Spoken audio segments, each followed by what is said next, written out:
الحمد لله رب العالمين والعاقبة للمتقين والصلاة والسلام على سيدنا محمد وآله وصحبه أجمعين. فقد قال الله تعالى في القرآن العظيم: فلم يكن ينفعهم إيمانهم لما رأوا بأسنا. فقد قال رسول الله صلى الله عليه وسلم: إن الله يقبل توبة العبد ما لم يغرر. அளவற்ற அருளாளனும் நிகரற்ற அன்புடையனுமாகிய அல்லாஹ்வின் திருநாமம் கொண்டு ஆரம்பம் செய்கின்றோம். வான் வையம் புகழ் அனைத்தும் ஏக வல்லவனாகிய வல்லவன் அல்லாஹ் தஆலா ஒருவன் மீது மட்டுமே என்றென்றும் உரித்தாகட்டுமாக. நபிகள் பெருமானார் ஸல்லல்லாஹு அலைஹி வஸல்லம் அன்னார் மீதும் அன்னாரின் வழிவந்த நல்லவர்கள் அனைவர்கள் மீதும் குறிப்பாக நம் அனைவர்கள் மீதும் அல்லாஹ்வுடைய அன்பும் அருளும் என்றென்றும் குன்றாமல் குறையாமல் நிலவட்டுமாக. ஆமீன். அஸ்ஸலாமு அலைக்கும் வரஹ்மத்துல்லாஹி வபரகாத்துஹு. அல்ஹம்துலில்லாஹ். இன்றோடு நம்முடைய ஹாஃபிஸ் அவர்கள் சரியாக 24 ஜுஸுக்களை முடித்து தந்திருக்கிறார்கள். இன்றைக்கு ஓதப்பட்ட திருமறை வசனங்கள் நிறைய செய்திகளை சொல்ல கேட்டோம். அதாவது நரகத்தை பற்றி சில வசனங்கள் விரிவாக பேசியது.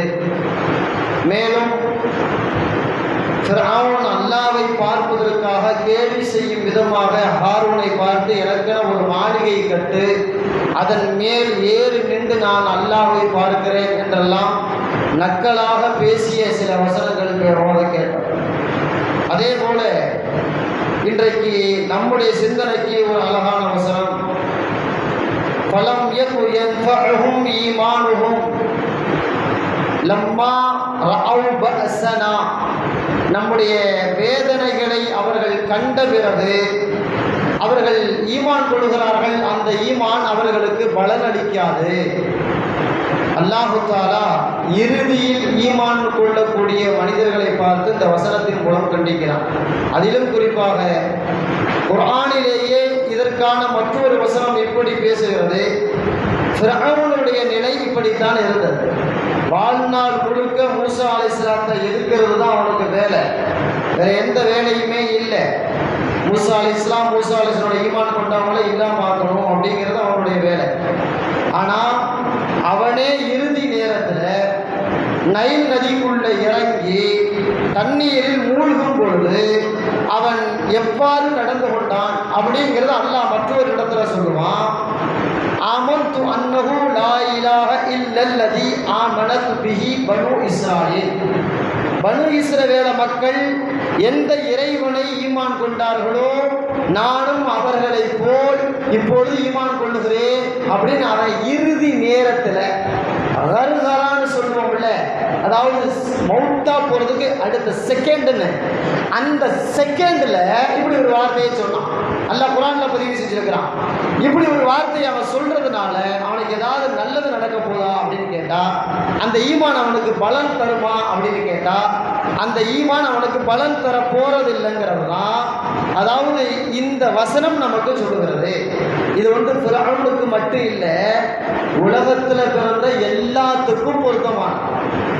இறுதி நேரத்தில் கலிமா சொல்லி அதாவது ஈமான் கொண்டா மௌத்து நேரத்தில் அந்த ஈமானுக்கு மரியாதை இல்லை. பெருமானார் ஸல்லல்லாஹு அலைஹி வஸல்லம் ஜுஹ்லத்து வாயிலின் அப்படின்னு ஒரு கிதாப், அதில் அந்த செய்தி பதிவு செஞ்சிருக்கிறான். அதாவது பெருமானார் ஸல்லல்லாஹு அலைஹி வஸல்லம் பொதுவாக உம்மத்து நம் மீது அதிக அக்கறை கொண்டவர்கள். எல்லா நேரமும் நாம் எப்படியேனும் வெற்றி அடைந்து விட வேண்டும், ஈமானோடு அல்லாஹ்வை சந்தித்து விட வேண்டும்ங்கிறதுல ரொம்ப கண்ணும் கருத்துமா இருந்தான். எல்லா நேரமும் அல்லாஹ்ட்ட யா அல்லாஹ் யா பொம்மி என்னுடைய கூட்டம் என்ன ஆகும் யா உம்மத்தி கூட்டம் என்ன ஆகும் அப்படின்னு அல்லாஹ்ட்ட முறையிட்டுக்கிட்டே இருப்பான். அப்பதான் அல்லாஹ் சொன்னா, உன்னுடைய உம்மத்துக்கு நான் எந்த தொந்தரவும் தரமாட்டேன், உங்க உம்மத்துக்கு எல்லா வகையிலும் லேசாக்கிடுறேன், உங்க உம்மத்தை நான் வேதனை செய்ய மாட்டேன். அல்லாஹ் வாக்கு கொடுத்தான். வாக்கு கொடுத்த பிறகு அந்த ஜிப்ரீல் அலைஹிஸ்ஸலாம் ஒரு முறை வகி கொண்டு வந்தாங்க. ரசூலுல்லாஹி ஸல்லல்லாஹு அலைஹி வஸல்லம் ஒரு செய்தியை கொண்டு வர்றாங்க. செய்தியை கொண்டு வரும்போது சொன்னாங்க, யா ரசூலுல்லாஹ் உங்க சமுதாயத்துக்கு நீங்க ரொம்ப அக்கறையா இருக்கிறீங்க, அல்லாஹ் ஒரு முடிவு கொண்டுதான். உங்க சமுதாயத்துல யாரா இருந்தாலும் சரிதான், எவ்வளவு பெரிய பாவம் பண்ணியிருந்தாலும் சரிதான், அவன் மௌத்துக்கு 1 வருஷத்துக்கு முன்னாடி பாவ மன்னிப்பு தேடிட்டான், அவனுடைய எல்லா பாவத்தையும் அல்லாஹ் மன்னிச்சிருவான், அல்லாஹ் அவனுக்கு சொர்க்கத்தை கொடுத்துருவான் அப்படின்னு சொன்ன உடனே, அல்லாஹ் சொல்லிவிட்டான்னு சொன்ன உடனே பெருமானார் ஸல்லல்லாஹு அமைதியாகல. என்னது 1 வருஷமா? என் உம்மத்து ரொம்ப பொதுவான ஆளுங்க, மௌத்துக்கு முன்னாடி 1 வருஷங்கிறா ரொம்ப அதிகம், நீங்க இன்னும் எப்படியாவது நாளை குறைக்க முடியுமா பாருங்க அல்லாஹ்ட்ட சொல்லி அப்படின்னு. அப்ப அல்லாஹ்ட்ட போய் சொல்லும் பொழுது அல்லாஹ் அடுத்து வந்தான், ஓ 1 வருஷம் அவங்களுக்கு கூடங்கிறாங்களா, சரி மௌத்துக்கு முன்னாடி 1 மாசத்துக்கு முன்னாடி பாவமன்னிப்பு தேடுனா எல்லா பாவத்தையும் அல்லாஹ் மன்னிச்சு பாவம் செய்யாதவனை போல சொர்க்கத்தை கொடுத்துட வேண்டாம். ரசூலுல்லாஹ் ஒத்துக்கல, 1 மாசமும் அதிகம் தான், இன்னும் நீங்க நாளை குறைக்கணும். அப்போ அல்லாஹ் சொன்னா 1 நாளைக்கு முன்னாடி, நாளைக்கு மௌத்துனா இன்னைக்கு தௌபா செய்யட்டும், எல்லா பாவத்தையும் அழிச்சுட்டு அவருக்கு சொர்க்கத்தை கொடுத்துறேன் அல்லாஹ். பெருமானார் ஸல்லல்லாஹு அலைஹி வஸல்லம் 1 நாளும் அதிகம்னு சொன்னாங்க உம்மத்து விஷயத்துல, 1 நாளும் அதிகம். அடுத்து அல்லாஹ் வந்தான், 1 மணி நேரம்னு வந்துட்டான். 1 மணி நேரத்துக்கு முன்னாடி 9 மணிக்கு இஸ்ராயல் வரப்போறாருன்னா 8 மணிக்கு தௌபா செஞ்சா போதும். அந்த கட்டத்துக்கு பெருமானார் ஸல்லல்லாஹு அலைஹி வஸல்லம் விடல, 1 மணி நேரமும் அதிகம் தான், 1 மணி நேரமும் அதிகம் தான். எல்லாம் ஃபைனல் பண்ணிட்டான், ஒன்றும் வேணாமுங்க, உங்களுக்கு வேணாம் எனக்கும் வேண்டாம், கருகரா வர்றதுக்கு முன்னாடி பாவ மன்னிப்பு தேடட்டும், எல்லாத்தையும் மன்னிச்சிடட்டான். கருகரானா என்னங்க, மொத்த உசுரை இழுத்து கொண்டு வந்து தொண்டைகளில் நிப்பாட்டுவான் எல்லாம். இது எல்லாத்துக்குமே வரும். அதாவது கருகராங்கிறது நம்ம அந்த மவுத்து நேரத்தில் கடக்கிறவங்கள பார்த்துருக்கலாம், நம்மளை அவங்களுக்கு அடையாளம் தெரியும், ஆனால் பேசலாம் முடியாது, கண்ணீர் மட்டும் சில பேர்த்துக்கு வரலாம், ஆனால் அந்த கரு ஒரு சவுண்டு கேட்கு, ஏதோ சளி பிடிச்ச சவுண்டு மாதிரி இருக்கு இல்லையா, அந்த சளி பிடிச்ச சவுண்டு மாதிரி எல்லாத்துக்குமே வரும். கருகரா சக்கராத்து நிலைமை, அதுலேருந்து உலகத்தில் பிறந்த எந்த மனுஷனும் தப்பிக்க முடியாது, அந்த நிலம் ஒரு எல்லாத்துக்குமே வரும். அப்படி வரும்பொழுது அந்த நிறம் வர்றதுக்கு முன்னே பாவ மன்னிப்பு தேடுனா எல்லா பாவத்தையும் எல்லாம் மன்னிச்சுன்னு சொன்ன பிறகுதான் பெருமானார் ஸல்லல்லாஹு அலைஹி வஸல்லம் சரின்னு ஒப்புக்கொண்டாங்களே, சரின்னு ஒத்துக்கிட்டாங்க. திருப்பி இதில் இப்படி ஒரு நபிமொழி வருது. பெருமானார் ஸல்லல்லாஹு அலைஹி வஸல்லம் சொல்றாங்க, இன்னல்லாஹ யக்பலு தௌபத்தல் அப்தி, ஒரு மனிதன் பாவம் செய்தவன் அவனுடைய பாவ மன்னிப்பை அல்லாஹ் ஏற்றுக்கொள்வான், மாலம் யுகர்ஹிர், கருகரா நிலைக்கு வர்றதுக்கு முன்னே. கருகரா நிலை வந்துட்டா என்ன நடக்கும் தெரியுங்களா? பெருமானார் ஸல்லல்லாஹு அலைஹி வஸல்லம் சொல்றாங்க, கருகரா வந்துருச்சுன்னா இந்த கண்ணு இருக்குல்ல, இந்த கண்ணுக்கு அதிகப்படியான பவர் வந்துடும், குருடா இருந்தாலும் பவர் வரும். எந்த அளவுன்னு கேட்டா, மௌத்தா போறதுக்கு முன்னே இப்ப சொர்க்க நரகத்தெல்லாம் பார்ப்பான், சொர்க்க நரகம் எல்லாம் தெரியும், அவன் கண்ணுக்கு முன்னாடி விளங்கும், இது சொர்க்கம் இது நரகம் அப்படின்னு விளங்குமே. இப்போ சொர்க்க நரகங்கிறது மறைவுல இருக்கு, அதை அல்லாஹ் காட்சியா காட்டிட்டான்னு வைங்களேன், அல்லாஹ்வும் நரகம் இப்படி மோசமா வேண்டாம் தௌபா செஞ்சிடறேன் அப்படின்னு அல்லாஹ் வரமாட்டான். அந்த கருகராங்கிறது சொர்க்க நரகத்தை காட்டுறதுக்கு முன்னாடி அந்த சொர்க்க நரகத்தை காமிச்சுட்டான்னு சொல்லிட்டா, அதன் பிறகு அவனுடைய எந்த தௌபாவும் எந்த பாவ மன்னிப்பும் அல்லாஹ் ஏற்றுக்க மாட்டான். ஃபிரௌனுக்கு அல்லாஹ் ஏற்றுக்கலையா இல்லையா?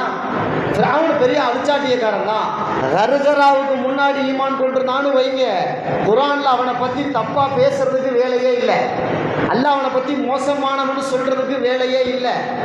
கருகரா வந்த போது களிமா சொன்னான், அந்த கருகரா வந்த போது களிமா சொன்னான்ல, ஆமன் தூண்டு, அதுக்கு தான் அல்லாஹ் மரியாதை இல்லைன்னு சொன்னான், மதிப்பு இல்லைன்னு சொன்னான். அதுதான் இந்த வசனம் சொல்லுது. அதாவது பலம் யகு யன்ஃபஹும் ஈமானுஹும், கருகரா நிலை வந்த பிறகு அவர்கள் ஈமான் கொண்டால் அந்த ஈமானால் அவருக்கு எந்த பலனும் தராது. அப்ப கருகரானா என்ன? லம்மா ரஅவ் பஅஸனா, நம்முடைய வேதனை வந்த பிறகு. அதாவது கருகரான்ற பொழுது எல்லாமே காட்சியா தெரிய ஆரம்பிச்சிடும், திரை மூடி இருக்கிற எல்லாம் அப்படியே ஓப்பனா தெரியும். சில நல்லவங்களுக்கு கருகாவுடைய நிலை எப்படி தெரியுங்களா இருந்திருக்கு? நல்லவங்களுக்கு பல பேர் சொல்லி நம்ம கேள்விப்பட்டிருக்கலாம், சில பேர் சொல்லி இருக்கிறாங்க, எங்க அத்தம்மா இல்லை எங்க உஸ்தாது எங்களுடைய பக்கத்து வீட்டுக்கார மௌத்தா போகும்போது திடீர்னு எல்லாம் விளங்குங்க வாங்க வாங்க அஸ்ஸலாமு அலைக்கும் வாங்க வாங்கன்னு அவரா ஏதோ பேசுறாருங்க அப்படின்னு கேட்கிறோமா இல்லையா? இது கருகரா நிலைக்கு வந்துட்டார். அவர் மலக்குமார் வர்றதை பார்க்கிறாரு, இஸ்ராயில் வர்றாரு, அவருக்கு சலாம் சொல்லி வாங்க என்னை கூட்டிட்டு போங்கட்டு அவர் அந்த சலாத்தை அதான் அப்பதான் சொல்றாரு. ஆனா சுத்தி இருக்கவங்க யாரையும் அவங்களுக்கு தெரியாது. இந்த நிலை நல்லவர்களுக்கு நாதாக்களுக்கு அல்லாஹ் தர்றான். பல நேரங்களில் நம்ம முன்னோர்கள் பார்த்ததாக சொல்லி இருக்கிறாங்க. ஆமா, நான் பார்த்துருக்கேன் இந்த நிலையை. எங்க உப்பி, எங்க மாமா, எங்க சொந்தம், அவரு, இவரு, அந்த அஜர்த்து, அந்த முஸ்தாது, அப்படிலாம் நான் பார்த்துருக்கேங்க அந்த இறுதி நேரத்தில் அப்படின்னு சொல்லியிருக்காங்களா இல்லையா? அப்போ மறைவு எல்லாம் ஓப்பன் ஆகி விடுகிறது கருகராவுக்கு முன்னாடி. கருகரா வந்து சில பேர்த்துக்கு ஒரு 10 நிமிஷம் நடக்கலாம், சில பேர்த்துக்கு ஒரு மணி நேரம் நடக்கலாம், சில பேர்த்துக்கு ஒரு நாள் நடக்கலாம், சில பேர்த்துக்கு மாத கணக்கு கூட நடக்கலாம். கருகரா அல்லாஹ் பாதுகாக்கணும். மாத கணக்கு கருகராங்கிறது உச்சகட்டமான வேதனை, உச்சகட்டமான வேதனை. அவ்வளவுலாம் இருக்கவே கூட அல்லாஹ் நம்மை பாதுகாப்பானா. ஏன்னா கருகரா வந்து ரொம்ப சொல்ல முடியாத வேதனைங்க. அந்த இறுதி நிலைங்கிறது அந்த நேரத்துக்கு முன்னாடி கலிமாவை சொல்லிடணும், அந்த நேரத்துக்கு முன்னாடி பாவ மன்னிப்பு தேடணும், அந்த நேரத்துக்கு முன்னால் அல்லாஹ் நினைச்சு அழுதுறணும். அந்த கண்ணீர்கள் அந்த அந்த அந்த பாவத்தை நினைச்சு துணிகளாக விட்டுட்டா அல்லாஹ் மன்னிச்சிட போறான். இது வாழ்நாள் முழுக்க கண்ணியமா வாழ்ந்தவங்களுக்கு கிடைக்கும். தாண்டோண்டித்தனமாக அதான் போன போக்கில் மனம் போன போக்கில் வாழ்ந்தான்னு வைங்க. கருகராவுடைய அந்த அந்த முன்னாடி நேரத்தில் அவனுக்கு களிமாவுடைய சிந்தனை வராது. அவன் சிந்தனை எப்படி போகும்? அப்படியே அந்த பத்திரம் அங்கே இருக்குடா, இந்த சொத்து இங்கே இருக்குடா, இந்த இவன்ட்ட இப்படி காசை வாங்கடா, இப்படின்னு மௌத்துக்கு முன்னாடி கத்திட்டு இருப்பான் சில பேர். அவனுக்கு துனியா துனியா துனியா மட்டும்தான் இருக்கும் கருகராவுக்கு முன்னாடி. ஆனால் நல்லவர்கள் நாதாக்கள் தான் கருகராவுக்கு முன்னாடி களிமா சொல்றதெல்லாம் பார்க்கலாம். கருகராவுக்கு முன்னாடி களிமா சொல்லுவாங்க, லா இலாஹ இல்லல்லாஹ் அப்படின்னு சொல்லுவாங்க. கருகரா வரும், ரூஹு போயிடும். ஒரு செகண்டுக்குள்ள சில பேருக்கு ரூஹு போயிடுவேன்.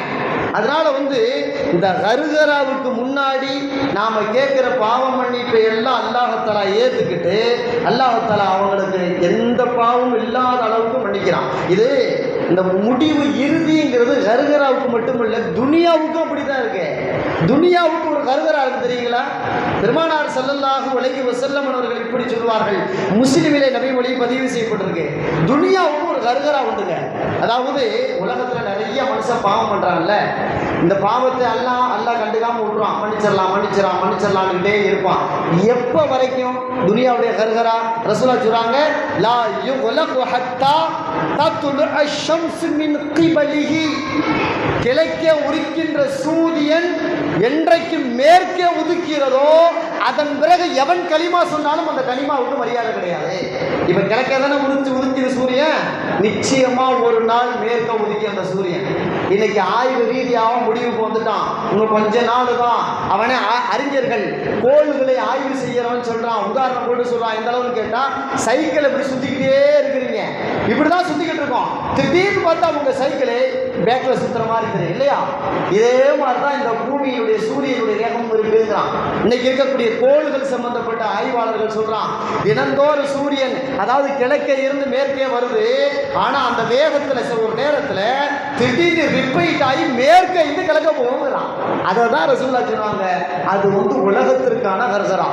அதன் பிறகு களிமா சொன்னாலும் ஏற்றுக்க மாட்டான் அல்லாஹ். அதன் பிறகு உலகம் அழிவுபடுறது தான், உலகம் இல்லாம போயிடும். சூரியன் கிழக்கே உதிப்பது நார்மல் என்று மேற்கே ஒதுக்கிறோம். அதன் பிறகு வாழுபவர்கள் எல்லாம் பாவிகளாகத்தான் வாழுவார்கள். கொஞ்ச நேரம் அதாவது மேற்கே உதிச்சு கிழக்கே போறதுக்கு ஒரு நாள், அது ஒரு நாளைக்குள்ள வாழ்றவன் பூரா பாவியாக தான் இருப்பான். அந்த பாவின்னு சொல்றதை விட நரகவாதியாக தான் இருப்பான். நரகத்துக்கு போறவன் அதன் பிறகு வாழுவான். அதன் பிறகு மூமின்கள்லாம் பெரும்பாலும் வாழ மாட்டாங்க, ஏன்னா மோசமான காலம். அல்லது அதன் பிறகு மூமினாக வாழ்ந்தவர்கள் சில பேர் இருக்கலாம், அவர்கள் இபாதத்திலே வேண்டுமானால் இருக்க போதுமானது. அந்த அடிப்படையில் இந்த உலகத்தில் நம்ம நிறைய பாவங்கள் செய்கிறோம். எப்போ மூத்தா போவோம், எப்போ கருகரா வரும், அல்லது எப்போ சூரியன் மேற்கே உடைய யாருக்குமே தெரியாது, யாருக்குமே தெரியாது. அப்போ செய்கிற பாவங்களுக்கெல்லாம் உடனுக்குடன் தௌபா செஞ்சுட்டா நாம தப்பிச்சிருவோம். அதாவது கருகரா வரைக்கும் எதிர்பார்க்க வேண்டாம் பாவம் மன்னிப்புக்கு. பாவம் செஞ்ச உடனே எல்லாம் நான் மன்னிச்சுட்டேன், நான் தெரியாம பண்ணிட்டேன், என்னை மன்னிச்சுட்டு அல்லாட்ட கேட்டுட்டா அல்லா மன்னிச்சிடான். தபிரானே ஹாக்கிமில் இப்படி ஒரு ஹதீஸ் வருது. ஒரு மனுஷன் பாவம் செய்கிறான், பாவம் செஞ்ச உடனே பாவத்தை எழுதுகிற மலக்கு உடனே எழுத மாட்டாராம். திருமணாசதாசன் சொல்றாங்களே, 3 நிமிடம் வரை பொறுத்திருப்பார், எழுத மாட்டார். 3 நிமிஷம் வரைக்கும் பொறுத்திருக்கார். அதாவது இவன் பாவ மன்னிப்பு தேடுறானா அப்படின்னு பார்ப்பார். ஆனால் நல்லதை எழுதுகிற மலக்கு நிமிஷம் கூட தாங்க மாட்டார், எழுதிடுவார். டப்பு டப்பு டப்புன்னு எழுதிக்கிட்டே இருப்பார். ஆனால் பாவம் செய்யறத குறிக்கிறார்ல, அந்த மலக்கு 3 நிமிஷம் வரைக்கும் வெயிட் வெயிட் பண்ணுவார், இவன் பாவமணிப்பு தேடுறான். இது 3 நிமிஷம் ஹாக்கிமில் வருது ஹதீஸ். தபுரானியிலே மஜ்மூ ஸவாயிதில் வருது, சித்தத்து ஸாஆ 6 நிமிடங்கள் வரை கொடுக்கப்படுகிறது. 6 நிமிடங்கள் வரை மலக்கு எழுத மாட்டாரு. இவனை பார்த்துக்கிட்டே இருப்பாரு, பாவம் பண்ணி இருக்கான், தௌபா செய்யறானா பாரு, அல்லாட்ட அழுகுறானா பாரு.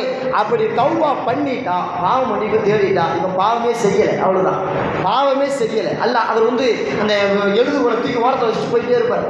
பாவம் மன்னிப்பு தேடணுங்கிறதுக்கு ரசூலா சொல்றாங்க, நீ பாவம் செய்யறது மனுஷ இயல்புப்பா. எவன் உலகத்துல பாவம் செய்யல? எல்லா பாவத்தையும் எல்லாரும் செஞ்சுக்கிட்டு தான் இருக்கிறான். அட அல்லாட்ட தௌபா செய்ய. ஆதம் அலைஹிஸ்ஸலாம் அதை தானே செஞ்சாங்க. ஆதம் அலைஹிஸ்ஸலாத்துக்கும் இப்லீஸுக்கு என்ன தெரியுங்களா வித்தியாசம்? ஆதம் அலைஹிஸ்ஸலாத்துக்கும் இப்லீஸுக்கு என்ன வித்தியாசம்? குர்ஆன்லயே அல்லாஹ் சொல்றான், ஆதம் அலைஹிஸ்ஸலாம் செஞ்ச பாவத்தை உணர்ந்து அல்லாஹ்ட்ட அழுதாங்க. இப்லீஸ் செஞ்ச பாவத்தை உணர்ந்து இன்னைக்கு வரைக்கும் அழுகல, கியாமத்து நாள் வரைக்கும் அழுக மாட்டான். அல்லாஹ் அப்படிதான் குர்ஆன்ல சொல்றான், கியாமத்து நாள் வரைக்கும் அழுக மாட்டாங்க. நான் என்ன தப்பு பண்ணேன்னு திரும்ப திரும்ப கேட்கிறான் அல்லாஹ்ட்ட. நான் தப்பே பண்ணலன்றான். டே நீ தப்பு பண்ணியிருக்கேன்னு அல்லாஹ் சொன்னா இல்லைங்கிறான், அல்லாஹ்ட்ட வாதிடுறான். அந்த மாதிரி இன்னைக்கு நம்மள சில பேர் இருக்கானா இல்லையா? நான் என்னங்க தப்பு பண்ணேன், அதான் இவன் பண்ணாத தப்பியா பண்ணிட்டேன், அதான் பிராடு பித்தராட்டம் என்னென்னமோ பண்றான், வப்பாட்டி வச்சுக்கிறான், திருடுறான், பொய் சொல்றான், பிராடு தள்ளுறான், ஏமாத்துறான், ஊரை அடிச்சு கொலையில போடுறான், என்னென்னமோ இல்லை அவன் செய்யறானே, நான் மட்டுமா செய்யறேன்? அவனை போய் பேசுறத விட்டு என்னை போய் பெருசா பேசிக்கிட்டு அப்படி என்ன பண்றான்? பாவத்துக்கு சப்ப கட்டு கட்டுறானே. தௌபா செய்ய வேண்டிய நிலையில சப்ப கட்டு கட்டுறான். அப்ப இவங்க மனநிலையில என்னன்னு கேட்டா, இப்ப என்னங்க எனக்கு வயசா போச்சு, பிறகு பார்ப்போம், மௌத்தா போற நேரத்தில் அல்லாட்ட அழுதுட்டா சரியா போயிடும் அப்படின்னு நினைக்கிறாங்க. கருகரா எப்ப வரணும் உனக்கு தெரியாத, எப்படி பாவம் நீ விட்டுடுவேன்? அப்ப உடனுக்குடன் செய்யறது தான் இஸ்லாம் விரும்புதே. இன்னைக்கு நடைமுறை வாழ்க்கையில அப்படித்தானங்க. டிராபிக் போலீஸ் அங்க நிக்கிறாரு வைங்க, இங்கேயே ஹெல்மெட்டை மாட்டிக்கிட்டு அவரை கிராஸ் பண்ணி போனோம்னா நம்மளுக்கு பிரச்சனை இல்லை. அவர் பக்கத்துல போய் அவர் எட்டி பிடிக்கிற இடத்துல போய், அடாடா போலீஸா நீங்க இந்த மாட்டிற ஹெல்மெட்டை அப்படின்னு மாட்டுனா விடுவாரா? போல விட மாட்டார். இதுதான் கருகரா, இப்படிதான் விளங்க வேண்டியிருக்கு. பக்கத்துல வந்தாச்சு மவுத்து, இப்படி இஸ்ராயல்னு கொஞ்ச நேரத்துல வந்து இறங்க போறார். அப்ப நான் திருந்துறேன்டா, இல்லத்தா அதெல்லாம் முடியாது, நீ வா அப்படின்றோம் அல்ல. அதனாலதான் சொல்லுவாங்க, தாய் தகப்பனை நல்ல விதமா பார்க்கறது தப்பு இல்லை, ஆனா மௌத்தா போய் படுத்த படுக்கையா கிடக்கிற நேரத்துல, மௌத்தா போறதுக்கு முன்னாடி கிடக்கிற நேரத்துல அந்த மயம் பார்க்காதவன் அப்ப பார்த்து எங்க அம்மா எங்க அத்தை அழுகுறான் பாருங்க, அது நடிப்பு அழுகுன்னு பெரியவங்க சொல்லுவாங்க. ஏண்டா இத்தனை காலமா உங்க அத்தா அம்மா பத்தி எந்த சிந்தனையுமே இல்லை, பாசம் புடிக்கிறான் பாரு, கிளம்பி சாவறதுக்கு 10 நிமிஷத்துக்கு முன்னாடி அப்படிங்கிறாங்களா இல்லையா? அப்ப அந்த இறுதி நேரத்துல எந்த நல்லது செஞ்சாலும் அல்லாவும் மதிக்கிறது இல்லை, மக்களும் மதிக்கிறது இல்லை. இறுதி நேரத்தில் நீ எந்த நல்லதை செஞ்சாலும் யாரும் மதிக்க மாட்டாங்க. அப்ப இறுதி நேரம் வர்றதுக்கு முன்னாடி செய்யணும், செய்யற நல்லதெல்லாம் நல்ல விஷயத்தெல்லாம். ஒரு நல்ல படிக்கிறவன் எக்ஸாம் ஹாலுக்குள்ள போன பிறகு கொஸ்டினை பார்த்துட்டு புக்கு கொடுங்க படிக்கிறேன்னு கேட்பானா? கொஸ்டின் கொடுத்தாச்சு, இனிமே நீ புக்கு பார்க்க கூடாது, அதுக்கு முன்னாடி படிச்சுட்டு வா. கொஸ்டின் கொடுத்தாச்சுன்னா படிச்சதை எழுதிப்போ, அவ்வளவுதான். நீ 1 மார்க்கோ 100 மார்க்கோ படிச்சதை எழுது. கொஸ்டின் பேப்பருங்கிறது கருகரா. அந்த கருகரா வந்துருச்சுன்னு சொன்னா அமலுக்கெல்லாம் வேலை இல்லை, எந்த அமலும் செய்ய முடியாது. கருகரா வந்துட்டா ஒரு சுபஹானல்லாஹ் கூட சொல்ல முடியாது, ஒரு அல்ஹம்துலில்லாஹ் கூட சொல்ல முடியாது. எல்லா அல்ஹம்துலில்லாஹும் கருகராவுக்கு முன்னாடி தான், எல்லா தௌபாவும் கருகராவுக்கு முன்னாடி தான். சொர்க்கம் நரகத்தை பார்த்துட்டு ஆஹா சொர்க்கத்துல இவ்வளவு பிரயோஜனம், இப்ப நான் அமல் செய்யறேன், அது செல்லாது, அது அல்லாஹ் ஏத்துக்கிறது இல்லை. அப்ப இறுதி நேரத்துல இந்த மாதிரி எதை நல்லதை செஞ்சாலும் அல்லாஹ் எதுக்க மாட்டான். அதை தான் அல்லாஹ் இங்க சொல்றான், நம்ம வேதனைய கருகராவை பார்த்த பின்னாடி களிமா சொன்னா அந்த களிமாவுக்கு பிரயோஜனம் கிடைக்குமா? அந்த களிமாவுக்கு பலன் இல்லை அப்படின்னு அல்லாஹ் இந்த வசனத்துல சொல்றான். அந்த அடிப்படையில் நம்முடைய ஒவ்வொரு அமல்களையும் விரைவுபடுத்தி செய்யணும். இந்த ரம்ஜான் என்னங்க விட்டா அடுத்த ரம்ஜான் பார்த்துக்குவோம் அப்படிங்கிறாங்களா இல்லையா சில பேர்? ஏன்னா அடுத்த ரம்ஜான் பார்த்துக்கலாம், அடுத்த ரம்ஜான் வரைக்கும் நீ இருப்பியான்னு தெரியாத, அதை யோசிக்கணும்ல. இப்ப வந்திருக்கு ரம்ஜான், இப்ப செய்ய அமல, ஏன் நீ அது வரைக்கும் நீ வெயிட் பண்ணிட்டு இருக்கிற, அது வரைக்கும் நீ இருப்பியான்னு தெரியாத. அதனால மார்க்கம் சொல்றது என்னன்னு கேட்டா, நல்லது எதா இருந்தாலும் உடனே செய்யணும். எந்த நல்லதா இருந்தாலும், அது தொழுகை, நோன்பு, தானம், தர்மம், ஹஜ்ஜு, உம்ரா, மற்ற இபாதத்து, தாய் தகப்பனுக்கு பணிவிட, எந்த ஒரு நற்காரியமா இருந்தாலும் சரி, பாவ மன்னிப்பு தேடுறதா இருந்தாலும் சரி, அது உடனே செய்யி, தள்ளி போடாத. எப்போ உனக்கு மவுத்து வரும், கருகரா வரும், அதுக்குள்ள போவேனே உனக்கு தெரியாது அப்படிங்கிறத மார்க்கம் சொல்லி கொடுக்கறதுனால நல்ல அமல்களை, நல்லறங்களை, நல்ல இபாதத்துக்களை உடனுக்குடன் செய்வதுதான் மூமின்களின் பழக்கம். அதைத்தான் அல்லாஹ் ரசூல் எதிர்பார்க்கிறார்கள். வல்லவன் அல்லாஹ் தஆலா நம்மிடத்திலிருந்து எந்த நல்லறங்களை எதிர்பார்க்கிறானோ அதை முழுமையாக செய்யும் பாக்கியத்தை இறைவன் நமக்கு வழங்குவானாக. வாஹிரு தஅவானா அல்ஹம்துலில்லாஹி ரப்பில் ஆலமீன். அஸ்ஸலாமு அலைக்கும் வரஹ்மத்துல்லாஹி